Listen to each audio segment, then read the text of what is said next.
Baik, selamat sore teman-teman semuanya. Nah, hari ini akan masuk ke section ke-13, yaitu mengenai indirect and mutual holding. Nah, maksudnya apa? Maksudnya di sini adalah kita akan mempelajari bagaimana hubungan antara induk dan anak, yaitu berapa sih pendapatan yang bisa diakuin oleh induk, berapa sih pendapatan yang bisa diakui oleh anak, terus berapa sih non-controlling interest yang bisa kita akuin ketika kita melakukan namanya laporan konsolidasi. Nah, seperti itu. Nah, kalau di pertemuan kali ini tipenya itu lebih sederhana karena kita hanya melakukan persamaan matematika saja di sini. Jadi intinya kita bisa menggambarkan grafiknya, kedua kita bisa melakukan persamaan matematikanya, setelah itu kita bisa mendapatkan hasil dan jawabannya. Jadi seperti ini. Nah, di soal kita akan membahas problem 3, kemungkinan nanti soal UAS-nya akan mirip seperti ini. Jadi kita langsung lihat aja. Di sini pada awal tahun 2015, Gandulco membeli saham biasa milik Uberco dan Kocakco, masing-masing sebesar 80% dan 70%.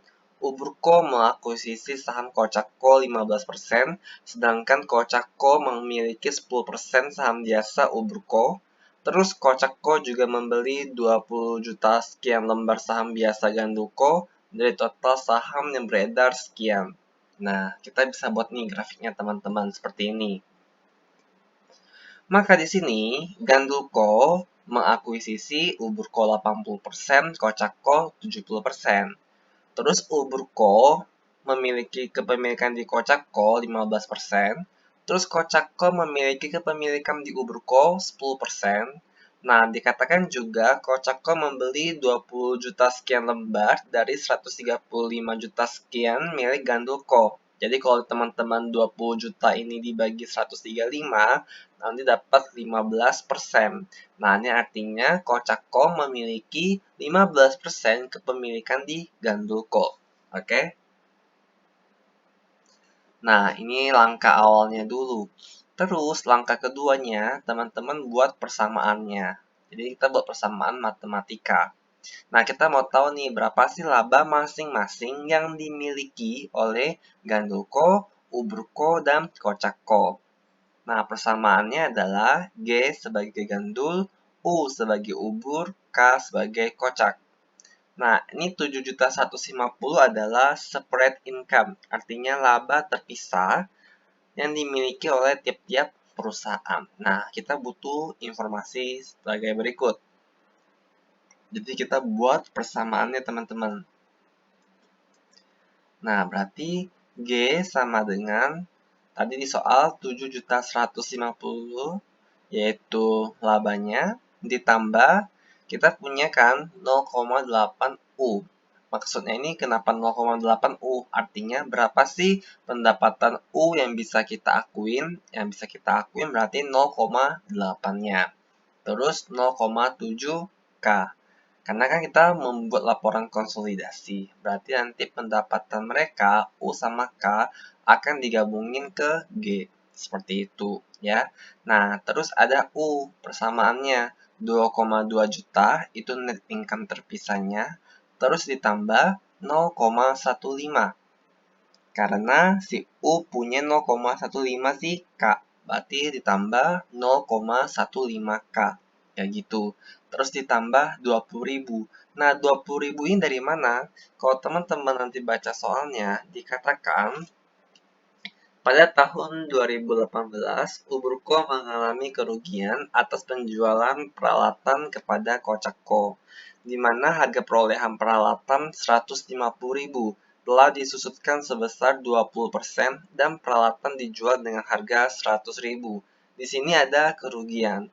Nah, ketika ada kerugian penjual aset antara sesama yang memiliki hubungan, maka harus kita tambahkan lagi kerugian tersebut ke net income. Istilahnya kita tidak boleh mengakuinya, kayak gitu. Nah, jadi di sini di soal harga perolehannya 150.000 Terus setelah disusutkan 20%, berarti akumulasi depresiasinya itu 20% dari 150.000 dapat 30.000, maka book value-nya adalah 120, yaitu HP kurangi akumulasi. Nah, kita bandingin nih book value dengan harga jual. Nilai buku kita atau modal kita 120.000. Kita jualnya 100.000, maka ada kerugian 20.000. Nah, kerugian 20.000 ini ketika penjualan antara ubur dan kocak kita tidak boleh. Nah, kalau misalnya di net income, kalau ada kerugian, maka akan mengurangi net income. Karena kita tidak boleh mengakui kerugian ini, maka kita harus tambah kembali ke net income-nya. Maka di sini ditambah 20.000. Seperti itu. Nah, berikutnya adalah si persamaan K. Nah, persamaan K, kalau teman-teman lihat di soal, dia mengalami kerugian sebesar 1.250.000. Nah, dari kerugian 1.250.000 ini, nanti kita akan tambah nih dengan kepemilikan 0,1 di U, terus ditambah kepemilikan 0,15 di G, ya, karena dia punya 15% di Gandoko, terus ditambah 6.000 dan dikurangi 12.000. Nah, 6.000 dan 12.000 ini perhitungannya sebagai berikut. Kalau teman-teman masih ingat pertemuan yang sebelum UTS, yaitu mengenai intercompany inventory. Nah, maka kita akan kembali ingat ada namanya beginning inventory dan ending inventory. Nah, di soal tuh ada bilang, dalam tahun yang sama terdapat intercompany profit atas penjualan persediaan dari Kocako kepada Gandulko. Nah, persediaan Gandulko yang berasal dari Kocako di akhir tahun 2017, nah, kalau yang di akhir tahun 2017 berarti menjadi beginning di 2018, dan 2018 menjadi ending di akhir tahun 2018. Di mana atas transaksi tersebut Kocako menetapkan markup sebesar 25% above cost. Nah, ketika persediaan yang ditransaksi antara yang saling memiliki hubungan, maka transaksi itu boleh diakuin keuntungannya ketika sudah dijual ke pihak ketiga. Nah, ketika belum dijual ke pihak ketiga atau yang kita sebut sebagai persediaan akhir, maka nanti akan ada perlakuannya namanya realized atau unrealized. Maksudnya, apakah laba itu boleh diakuin? Kalau dia realize. Nah, kalau dia belum realize, berarti kita nggak boleh akuin dulu. Nah, kalau misalnya persediaan awal di tahun 2018 pasti sudah dijual dulu. Oke, maka beginning inventory akan realize. Nah, dikatakan bahwa persediaan awalnya adalah 30.000. Nah, kita bisa cari gross profit-nya. Nah, teman-teman, 30.000 dan 60.000 adalah harga jualnya. Oke, adalah harga jualnya. Makanya ketika di sini nanti kita kalau mau cari gross profit, kan kalau harga jual sama dengan cost tambah gross profit kan. Nah, di sini yang 30.000 dan 60.000 itu harga jual. Oke, jadi yang diketahui ini adalah harga jual. Nah, kita menerapkan markup sebesar 25% above cost. Oke, 25% above cost. Nah, makanya nanti pasti HJ-nya sama dengan 100 ditambah 25. Makanya nanti kalau kita mau cari 25-nya, jika diketahuinya harga jual, maka 30.000 ini pasti yang 125%. Nah, maka nanti 30.000 dibagi 125, kita kalikan dengan 25-nya, maka dapat 6.000. Karena ini realize, maka kita nanti akan tambahkan di persamaan. Terus yang kedua adalah endingnya. Diketahui bahwa endingnya adalah 60.000 dan dia pasti unrealized.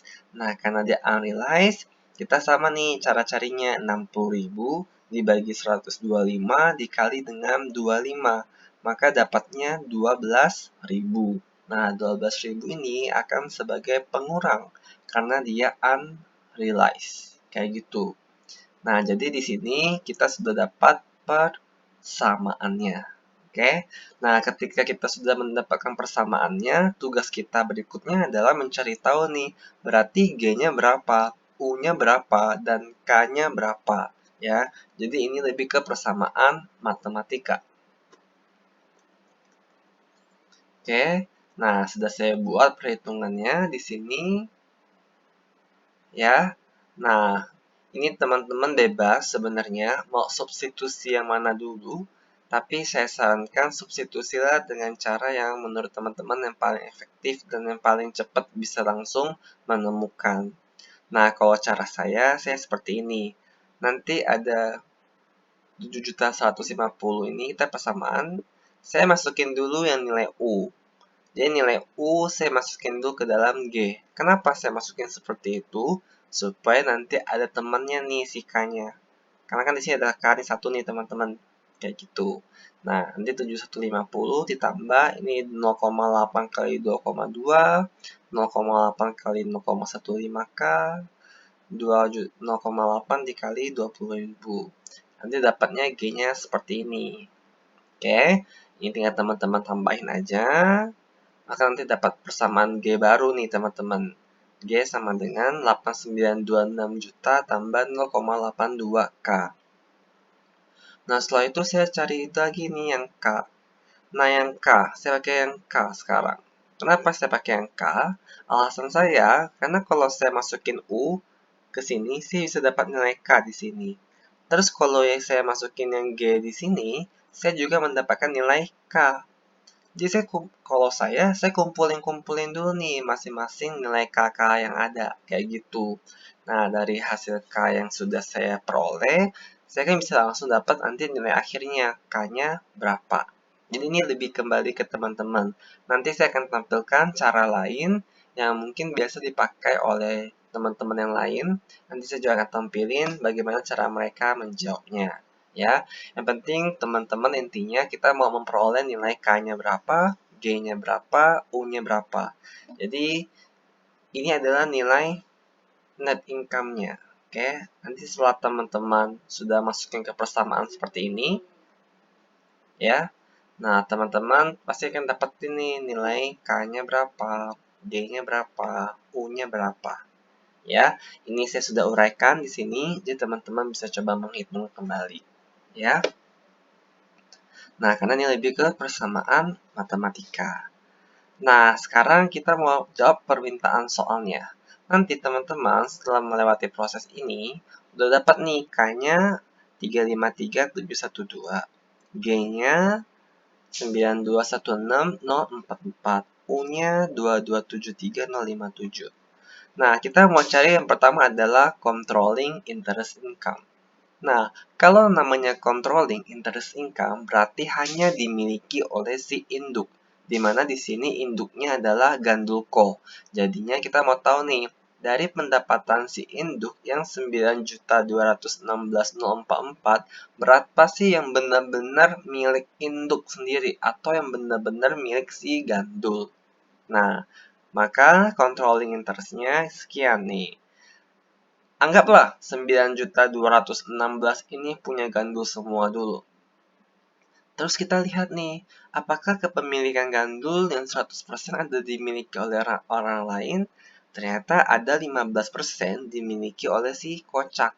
Makanya 100% kita kurangi 15. Maka yang murni, yang benar-benar milik gandul itu hanya 85%. Maka nanti 85% dikalikan dengan 9 juta sekian ini yang sudah kita hitung, dapatlah 7.833.637. Maka controlling interest-nya 7,8 juta. Nah, setelah itu kita mau cari nih non-controlling interest income-nya berapa. Nah, kalau non-controlling interest income, kita hanya fokus ke anaknya, yaitu ubur dan kocak. Nah, kita mau cari tahu berapa sih yang kepemilikannya tidak diketahui punya siapa-siapa, kayak gitu.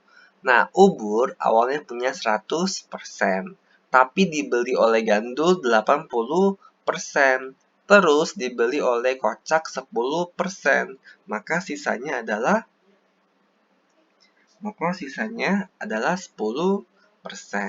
Nah, nanti dari 10% ini teman-teman kalikan dengan net income dia yang sudah kita hitung, yaitu yang 2 juta sekian ini. Maka nanti 10% dikali 2 juta sekian dapat 227.000. Nah, sama juga dengan yang kocak. Yang kocak awalnya dia ada 100, dibeli oleh gandul 70, hilangkan kurangi 70, terus dibeli oleh si ubur 15%, maka tinggal 15%. Nanti 15% dikalikan dengan 353.000 ini, maka dapatlah 53.000 sekian. Nah, maka total non-controlling interest income-nya adalah 227.308 ini ditambah 53.057. Maka dapatlah 280.365. Jadi kalau controlling interest itu fokusnya ke induk, kalau non-controlling interest kita fokuslah ke anaknya. Kayak gitu ya. Nah, maka net consolidated income-nya adalah controlling interest ditambah non-controlling interest. 7 juta sekian ini, 7833637, teman-teman tambah dengan 280.365. Dapat 8114002. Nah, jadi intinya sebenarnya kita mau hitung nilai 3 ini. Ya, yang prosesnya di mana kalau saya mau review, teman-teman pertama buat dulu grafik ini untuk mempermudah, opsional aja. Setelah itu buat persamaannya. Ya, persamaan berapa net income yang bisa mereka akuin. Jangan lupa ada special item. Di sini ada penjualan peralatan. Karena dia loss, maka kita harus tambahin kembali. Kalau dia gain, maka kita harus kurangin kembali. Nah, kalau persediaan, kalau dia yang realize, kita tambah. Kalau dia unrealized, kita kurang. Nah, setelah itu selesai, kita masukin ke persamaan matematika. Saya percaya teman-teman pasti bisa menghitung seperti ini, karena ini persamaan matematika yang sudah sering diketemuin. Nah, setelah itu hitung controlling interest, non-controlling, sama net consolidated income-nya. Nah, dengan demikian problem 3-nya selesai. Jadi, nanti saya akan jelasin lagi yang problem 4 pada saat kita meet now. Ini aja, terima kasih.